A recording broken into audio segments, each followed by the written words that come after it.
해야죠. 지금 선생님 말씀에 따르면 단죄해야 될 때 단죄를 못하고 청산해야 될 때 청산을 못하니까 최순실 같은 사람이 사실은 역사를 무서워하지 않으니까 저렇게 농단 벌인 거 아니냐. 그렇죠, 그렇죠. 아유, 말씀 시원하게 하시네. 저는 그냥 정리만 했을 뿐입니다, 선생님. 예. 자, 그러면 촛불 민심은 어떻게 평가하세요, 선생님? 그 촛불 민심이라고 하는 것도 예. 전두환 때 같은 거는 전두환 자체가 그 어떠한 대통령 직위에 앉아 있는 것 자체가 정당성이 없었잖아요. 예. 그러니까 그때는 전부가 이건 이 자리를 도둑질하는 놈이기 때문에 이 놈은 몰아내야 된다. 그러니까 문제는 간단했죠. 몰아내기만 하면 된다라는 것이 네. 6월 항쟁이었어요. 예. 그런데 이 박근혜 경우는 우리가 찍어서 대통령으로 만들었잖아요. 네. 그러니까 모든 사람이 거기에 대한 사실은 자의식이 있는 거예요. 자기 반성이 있는 거죠. 어떻게 해서 내가 이런 여자를 못 알아보고 네. CBS에서 제가 그 한 인터뷰로부터 저는 이 여자는 도저히 그 대통령이 돼서는 안 될 여자라고 내가 예언까지도 했는데 예. 모든 사람들은 그런 걸 듣지 않았단 말이에요. 그 당시. 그러니까는 이 문제에 대해서는 국민들이 심각한 자기 반성을 하고 있다는 거죠. 자성의 성격이 담겨 있다 이렇게 보시는 거예요? 담겨 있어요. 그래서 이 촛불 인심이라는 것은 네. 과거 어느 때와 같이 미봉책으로 넘어갈 수가 없습니다. 네. 근본적인 변화가 와야 되는데 예. 그 근본적인 변화는 네. 기본적으로 나는 세 가지로 요약된다고 생각합니다. 예. 근본적인 변화는 우선 경제 민주화가 이루어져야 됩니다. 우리 사회 양극화를 발생시키고 있는 네. 그 재벌 권력은 해체돼야 합니다. 어떤 방식으로? 예. 둘째가 남북 화해가 이루어져야 됩니다. 남북의 이러한 이 이념적인 경색이 있는 한 예. 우리 국민은 계속 당해요. 북으로 계속 속아요. 여태까지 이 지겨운 사기 행각을 우리 국민이 참아온 거는 단 하나예요. 반공이라는 종교 때문에 당한 거예요. 예. 반공 종교 때문에. 네. 그래서 그것이 이제는 더 이상 정치에 반공이 끼어들면 안 된다. 이거를 확실히 해야 되고, 세 번째, 풍요로운 농촌을 만들어야 됩니다. 풍요로운 농촌이요? 그건 왜 그렇습니까, 선생님? 이것이 바로 환경 문제라든가 지금 원전 문제라든가 모든 게 여기에 함축되어 있는 말이에요. 왜냐하면 우리 삶의 미래를 기본 우리가 일상생활에 먹고 사는 것의 기본인 이 농촌을 지금 소외시켜 놓고 지금 아무것도 이 국가 지책으로 농촌을 무시하고 있다는 거예요. 근데 이 세 가지는 하나로 인식이 돼야 돼요.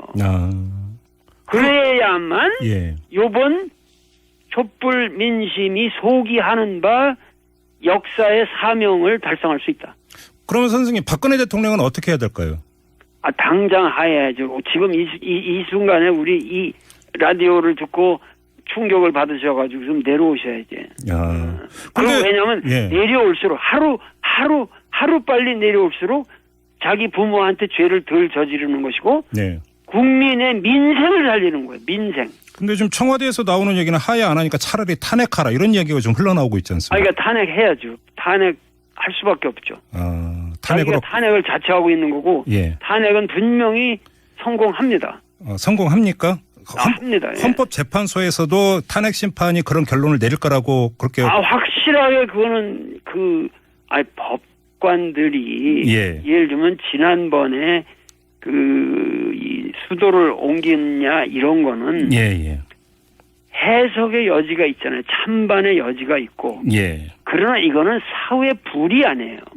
아무리 꼴보수 대법관 수준이라 할지라도 그런 법관들이 헌재 법관 되면은 그래도 공부를 하고 양심이 있는 사람들인데 그분들이 대부분이 어떠한 경로에서 법관이 되었든지 간에 그분들이 틀린 결정을 내릴 거라고 생각하지 않습니다. 그래요?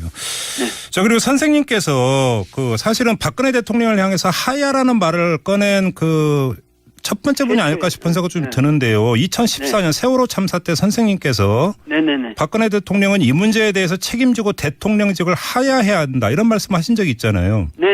근데 지금 들어서 이제 다시 또 당시 그 의문의 7시간이 커다란 쟁점이 되고 있는데 이 문제는 지금 어떻게 해야 될까요, 선생님?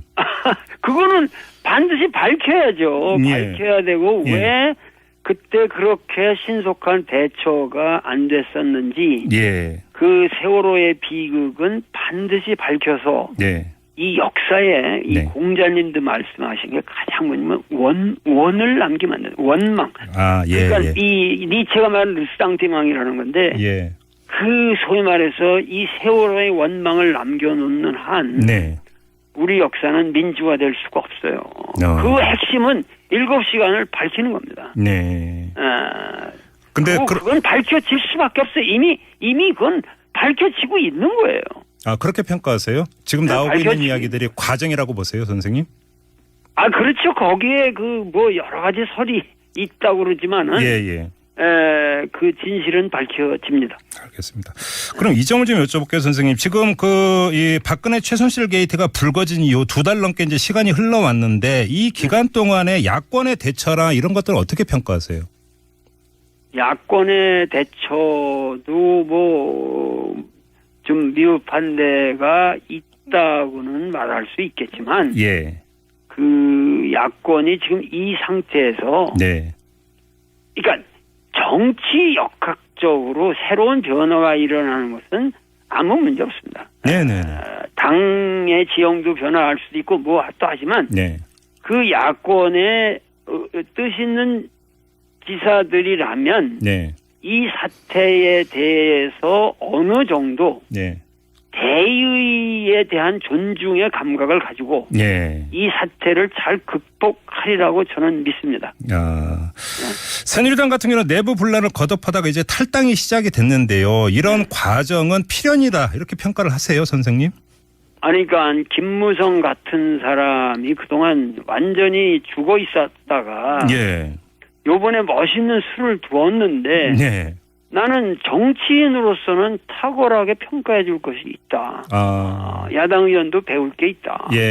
자기 출마 선언을 딱 포기하고 사실 지금 그 사람이 출마한다고 해서 의미도 없는데 포기한다는 게 그 점수가 확 올라가잖아요. 그러니까 이게 정치란 말이에요.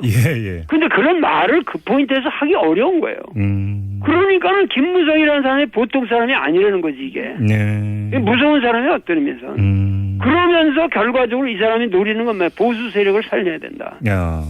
근데 그게 나쁘지 않아요. 보수 세력이 살아야 정권 이양이 가능해지는 거지. 보수 세력이 없이 정권을 다시 여기서 새롭게 바뀐다 한들 그 정권이 힘을 못 써요. 그러니까 역사라는 걸 이렇게 역동적으로 파악해야지. 알겠습니다. 자, 이제 선생님 말씀이 좀 마무리 좀 해야 되는 시간이 왔는데요. 아무래도 이 전국의 가장 핵심 인물은 누가 뭐라고 해도 박근혜 대통령 아니겠습니까? 저 선생님께서 박근혜 대통령한테 꼭 한마디를 전한다면 어떤 말씀을 해 주시겠어요? 이런 말 하고 싶어요. 당신의 어머니는 저 하늘에서도 그네야 뭘 주저하냐. 빨리 내려와라. 빨리 내려와라. 이렇게 말씀하실 것이다. 그래요.